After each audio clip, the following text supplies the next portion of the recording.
So, you've watched the DK Bananza trailer, you've seen some of the gameplay footage, you're excited about the terrain destruction, but you wonder, how exactly does this all work? At first blush, it does pretty much seem like standard terrain destruction, but the longer you watch and the more you pay attention, the deeper it gets. Well, not to worry. I've spent the last several days gathering all the information I can, watching every single frame of gameplay, and I've pulled together what I believe to be the most comprehensive explanation of how this game works in terms of terrain destruction, physics, materials, etc. Having said that, the information we have right now is limited to what they've shown us in those 3 Treehouse gameplay demos. So for this video, I'm focusing on what I actually know for certain, and if I do make any guesses along the way, I'll be clear about that. So, what do you say we get right to it?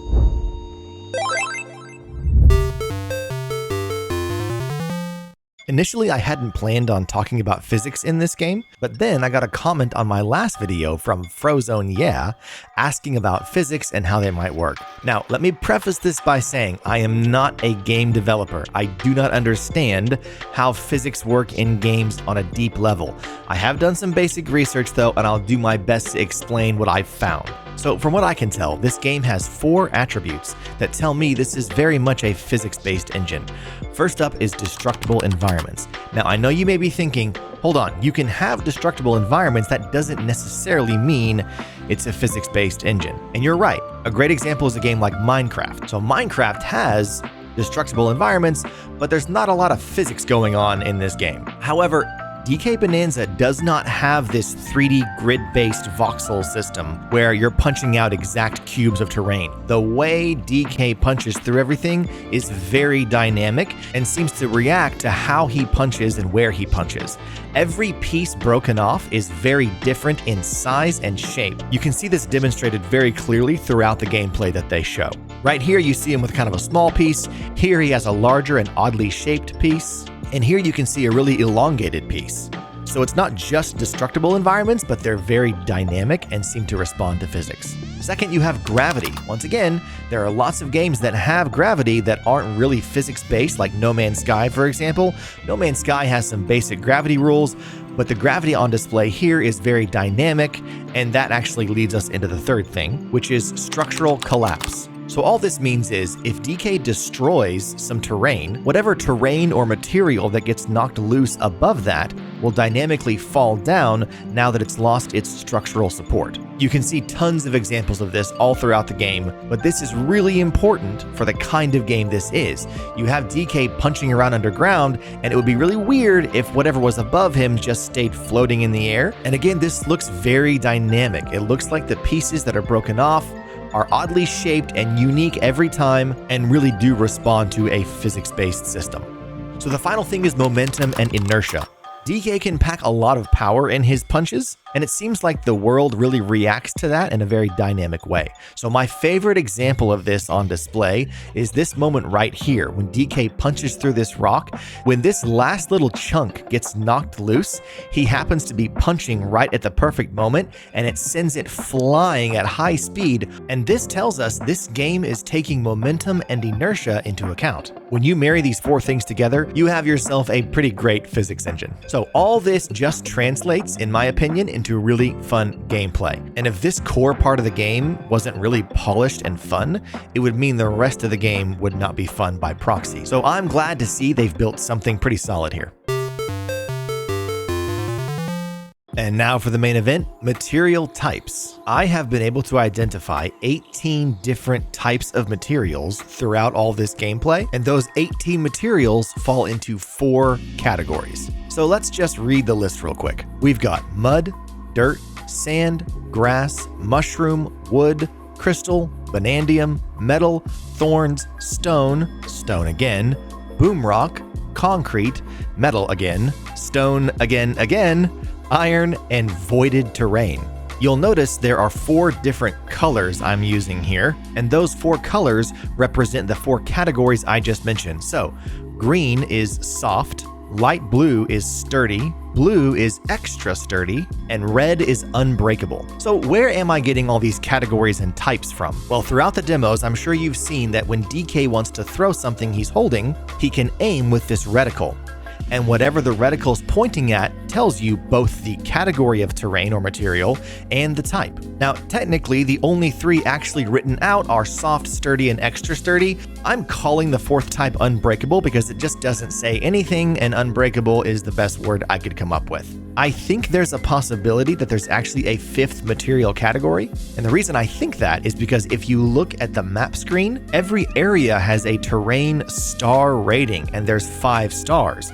So if there are only 4 types of materials or terrain, why are there 5 stars for the rating? Now, there could easily only be 4 categories and there still be a 5-star rating. That's possible. The problem is that I don't know what these stars mean. I'm guessing that 2 stars, for example, means that the majority of this area is made up of soft terrain with a little bit of sturdy and even less extra sturdy, whereas a 4 to 5-star area would have a lot more sturdy and extra sturdy terrain with only a little bit of soft. I'm just theorizing, and again, there might not be a 5th type of material. It might just be 4.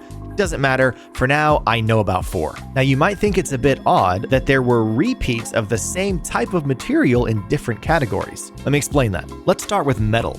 Every time I saw metal in any of the demos, it was an unbreakable material. However, there is a very brief moment, just a few frames right here, where the aiming reticle picks up on something behind the shifty stone, and it's categorized as soft metal. Now, if you skip ahead a few frames, you'll see what it's picking up on is this weird curved pipe.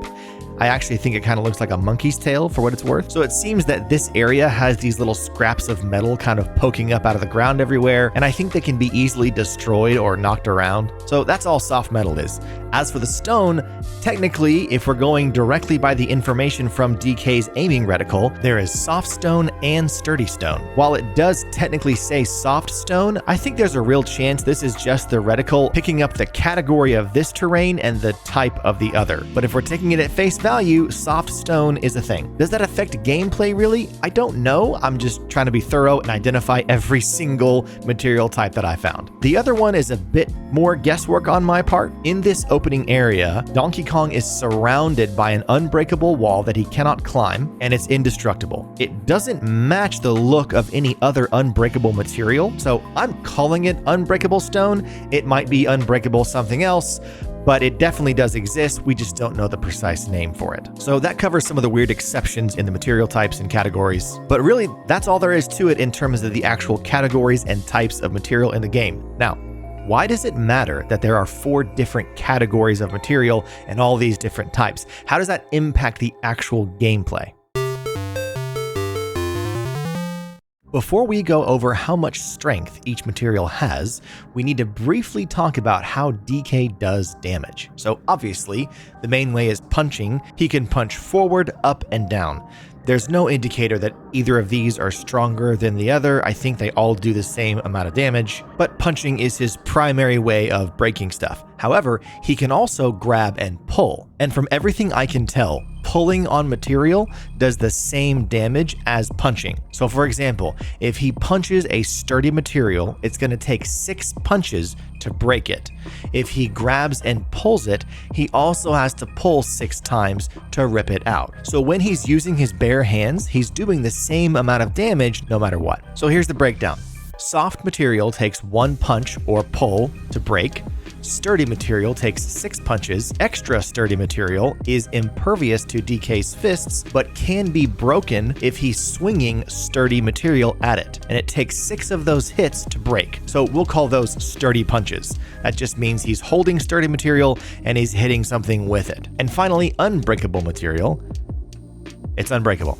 I don't know what else to tell you. This part's pretty straightforward, and it's easy to get a feel for how well you can progress through an area based on how much of which type of material is most prevalent, which goes back to the whole terrain star rating thing. However, where it gets a lot more complicated and where I frankly don't have enough information is how materials interact with each other. I can't tell if size has anything to do with it. If a big rock will give you like 5 or 6 hits and a small one gives you 3, and what constitutes big and small, like where that cutoff is. So I'm less confident on this, but this is how I think it breaks down. So the material on the left is what DK is swinging with his hands, and the material on the right is what he's hitting. The number is how many hits it takes for the material in his hands to break apart. Like I said, I'm not 100% confident about these numbers. This is just best I could tell from the footage, but their gameplay was a little chaotic, and so I couldn't really nail this down. Anyway, that's my best guess. If you found better information, please let me know in the comments. I would love to know.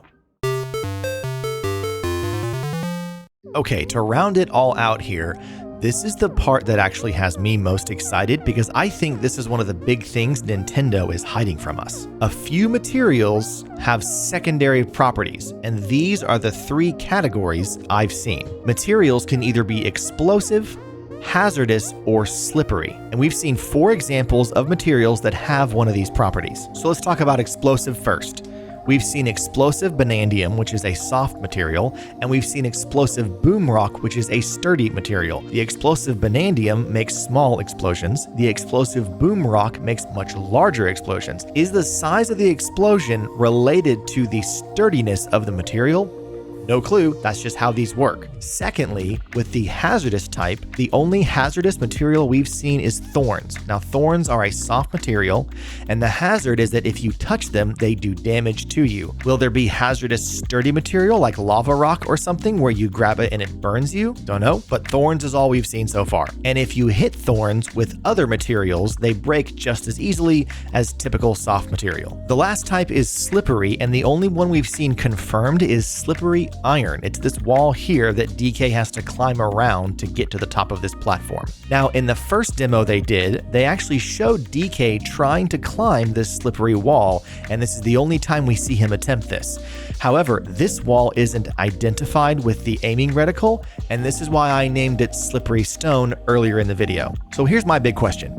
Do all 4 material categories have all secondary properties, and are there more secondary properties than what they've shown us? Somehow I don't think that every single category has every single type of secondary property. I feel pretty confident though that there are a lot more secondary properties we have not been shown yet, and I'm betting a bunch of those will show up in the second trailer whenever that comes out. But here's what I'd like for you to do.